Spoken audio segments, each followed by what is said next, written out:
திருவாரூர் மாவட்டம் கோட்டூர் அரசு பெண்கள் மேல்நிலைப் பள்ளியில் நலன் காக்கும் ஸ்டாலின் உயர் மருத்துவ சேவை முகாம் நடைபெற்றது. அப்போது திருவாரூர் மாவட்ட ஆட்சித்தலைவர் மோகனச்சந்திரன், நாகை நாடாளுமன்ற உறுப்பினர் செல்வராஜ், திருத்துறைப்பூண்டி சட்டமன்ற உறுப்பினர் மாரிமுத்து, தமிழ்நாடு ஆதி திராவிடர் வீட்டு வசதி வாரிய கழக தலைவர் இளையராஜா, கோட்டூர் வடக்கு ஒன்றிய திமுக செயலாளர் பாலஞானவேல் உள்ளிட்டோர் முகாமை நேரில் பார்வையிட்டனர். தொடர்ந்து 10க்கும் மேற்பட்ட மாற்றுத்திறனாளி நபர்களுக்கு தேசிய அடையாள அட்டைகளை வழங்கினர். தமிழ்நாடு அரசின் 2025-2026 ஆண்டிற்கான சட்டமன்ற அறிவிப்பு எண் 33 படி தமிழகத்தில் மருத்துவ வசதி குறைந்த, சிறப்பு மருத்துவ வசதிகள் குறைந்த ஊரக பகுதிகள், பழங்குடியினர் அதிகம் வசிக்கும் பகுதிகள், மருத்துவ வசதி குறைவாக அமைந்துள்ள நகர்ப்புற பகுதிகள், குடிசை பகுதிகள் போன்ற பகுதிகளை முன்னுரிமை அடிப்படையில் தேர்ந்தெடுத்து முகாம் நடத்தப்பட்டு வருகிறது.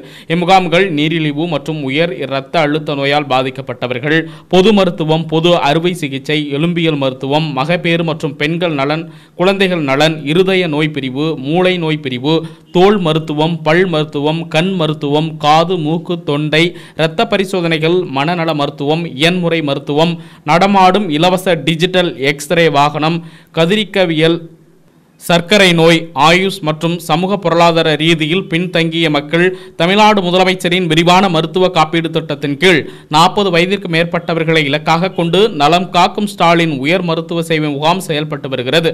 அதன் அடிப்படையில் திருவாரூர் மாவட்டத்தில் இன்றைய தினம் திருவாரூர் மாவட்டம் கோட்டூர் அரசு பெண்கள் மேல்நிலைப் பள்ளியில் நலம் காக்கும் ஸ்டாலின் உயர் மருத்துவ சேவை முகாம் நடைபெற்றது.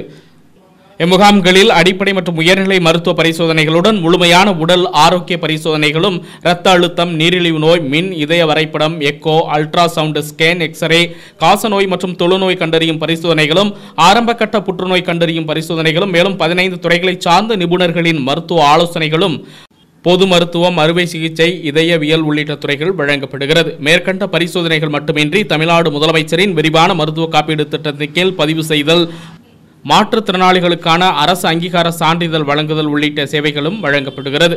இம்முகாமில் திருவாரூர் அரசு மருத்துவக் கல்லூரி முதல்வர் மருத்துவர் அசோகன், துணை இயக்குநர் சுகாதாரம் மருத்துவர் சங்கீதா, வட்டார மருத்துவ அலுவலர் பாலசுந்தரி, வட்டாட்சியர் கார்த்தி, வட்டார வளர்ச்சி அலுவலர்கள் பாலசுப்ரமணியன், அன்பழகன் உள்ளிட்ட அரசு அலுவலர்கள், மருத்துவர்கள், செவிலியர்கள் உள்ளிட்ட அரசு அலுவலர்கள் ஏராளமானோர் கலந்து கொண்டனர்.